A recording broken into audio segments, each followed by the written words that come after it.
Les projets, c'est de développer davantage cette infrastructure pour inviter encore plus d'artistes professionnels et semi-professionnels de la communauté à venir se joindre.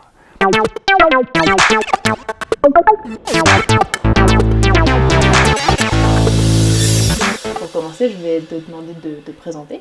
Oui, bien sûr. Donc moi, c'est Jean-Ambroise Vézac. Je suis professeur en design expérientiel et événementiel. Ça veut dire on traite d'interactivité et d'installation de performance. Est-ce que tu peux nous expliquer un peu ce que c'est l'Espacolab, depuis quand ça existe, ce que c'est, à quoi ça sert? En fait, la genèse de ça vient un peu d'un parcours individuel. Moi, dans ma vie, j'ai monté plein de petits groupes de recherche, de création, que ça soit au niveau de copains, de loft, ou même après dans les centres d'artistes et même dans l'université, dans les cégeps. Ça, c'est quelque chose que je fais depuis longtemps. Puis pour avoir traîné, pour avoir fait en fait une partie de mes études à l'UQAM, je remarquais que parfois c'est difficile d'avoir accès aux équipements de la recherche. Et nouvellement en poste, je me dis ça va prendre des cossins, ça va prendre des machines pour pouvoir faire de la recherche-création. Mais je ne voulais pas nécessairement que ça se retrouve dans un arbre fermé. Donc il y avait une idée de créer un espace dynamique, un espace où on puisse partager des ressources techniques, et évidemment aussi des manières de faire peut-être, des projets. Il y a eu un appel qui s'est fait au niveau, tu sais, du plan de développement culturel du Québec, et on avait la possibilité finalement de répondre à l'appel. Et ça fonctionnait bien avec une idée d'un laboratoire communautaire ouvert sur le milieu, qui devient une porte pour la communauté au sens large, évidemment particulièrement la communauté culturelle et artistique, pour pouvoir aussi avoir une porte donc au monde académique. Puis qu'est-ce qu'on peut trouver comme ressources sur place, autant dans les équipements que l'expertise proposée? On reste très très modeste, hein. On a essayé d'orienter ça sur nos forces. On a un mandat de développement de contenus originaux régionaux. Et on se développe vers quoi? Donc vers nos forces. On parle de réalité virtuelle, de casques d'immersion. David Plaquin est un éminent spécialiste. On parle aussi de réalité augmentée, ça c'est plus mon dada. La fabrication numérique. On a un espace maintenant à la bibliothèque, parce qu'en fond, on fait partie, l'espace Lab fait partie des espaces technologiques de la bibliothèque depuis peu, mais ça s'est fait. Donc c'est un projet qui s'est développé, qui a évolué.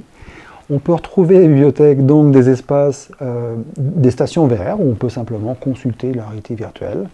On est en train de le redémarrer là. On peut aussi développer des projets de création en réalité virtuelle ou de médiation ou de pédagogie. On a comme 3 volets.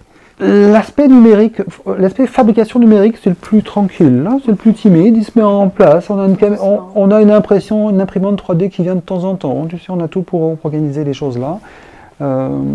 C'est surtout au point de vue de la médiation culturelle, c'est-à-dire qu'on essaie de rester un espace qui peuvent aider d'autres partenaires à venir juste brainstormer. Donc, tu nous dis qu'est-ce qu'on a?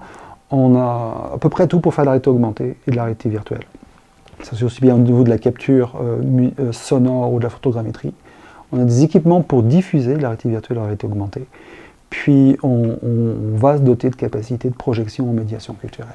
Est-ce que tu pourrais me donner des exemples de projets qui ont été réalisés à l'Espacolab? On vient surtout en support. Hein. On vient surtout en support. Toi, en ce moment, on est en train de prêter quelques équipements au centre d'exposition de Val d'Or. C'est sûr que les UQATOMP et les résidences, les moments où on se projette au petit théâtre, c'est les moments où on a apporté le plus de support. Donc c'est vrai, effectivement, au niveau de l'événement, au niveau comment qu'on peut avoir une activité ponctuelle pour aider une expo, ou par exemple l'UQATOMP qui avait été faite, ou encore les résidences, c'est à mon avis le moment où on est le plus visible et on est le plus efficace. On se rend compte que c'est vraiment au niveau des résidences de création qu'on est le plus efficace. Et on veut, dans le futur, les projets, c'est de développer davantage cette infrastructure pour inviter encore plus d'artistes professionnels et semi-professionnels de la communauté à venir se joindre. Tu me disais tout à l'heure que l'Espacolab, c'est un espace communautaire et collaboratif. Est-ce qu'il y a un projet qui s'inscrit bien dans ce mandat, par exemple? C'est pas nécessairement parce qu'on est ouvert qu'on est nécessairement accessible, ou plutôt accéder. Je crois que le petit théâtre et ses activités de espace de hacker, espace de rencontre, il n'y a rien de simple derrière de ça. La régularité est toujours particulière. On est un partenaire fidèle à toutes les activités de mise en place. En ce moment, on est proche d'Avantage Numérique. On essaie de s'inscrire à l'intérieur de cette mouvance-là. Parce que finalement, oui, on a l'esprit communautaire. Tout à fait, c'est vrai aussi au niveau de l'interne. Là, n'importe quel prof du cégep ou du CAP peut venir faire un projet. C'est pas parce qu'on le dit que ça se fait non plus nécessairement. Les choses se font et en ce moment, avec le Covid, c'est pas si simple non plus. Il faut prendre l'esprit communautaire comme un esprit de partage, pas nécessairement comme une commune. Est-ce que tu trouves que la communauté locale ou un peu plus étendue s'intéresse beaucoup à l'aspect au numérique et à ses développements, ou est-ce que tu trouves que c'est quand même une niche réservé à certains utilisateurs, puis que le reste un peu du monde est perdu avec tout ça? Je pense que de départ, on est tous perdus. Je pense que c'est franchement, si tu veux, une situation qui, qu'on soit à n'importe quelle pointe, on est tout le temps dans un défi de renouvellement et de redéfinition. Tu sais, on a des beaux impacts, on a envoyé un signal, et je pense qu'il y a eu des grands échos dans la région. Je vois que ça bouge partout maintenant. On est encore en mobilisation des connaissances et des pratiques, mais je pense que le signal est clair. Je pense que le signal n'a jamais été aussi clair. D'une part, qu'il faut s'actualiser au niveau des réseaux, et on a vu les limites finalement de l'infrastructure ici, mais on voit aussi qu'il y a une meilleure acceptation sociale. Est-ce que toi personnellement ou avec l'Espace Lab, tu as des projets futurs? Dans le fond, il y a différents volets à l'Espace Lab. On a parlé du volet médiation, du volet fabrication numérique, du volet réalité virtuelle, puis il y a un volet qui est vraiment création, co-création, qui lui est plus particulièrement dans la recherche.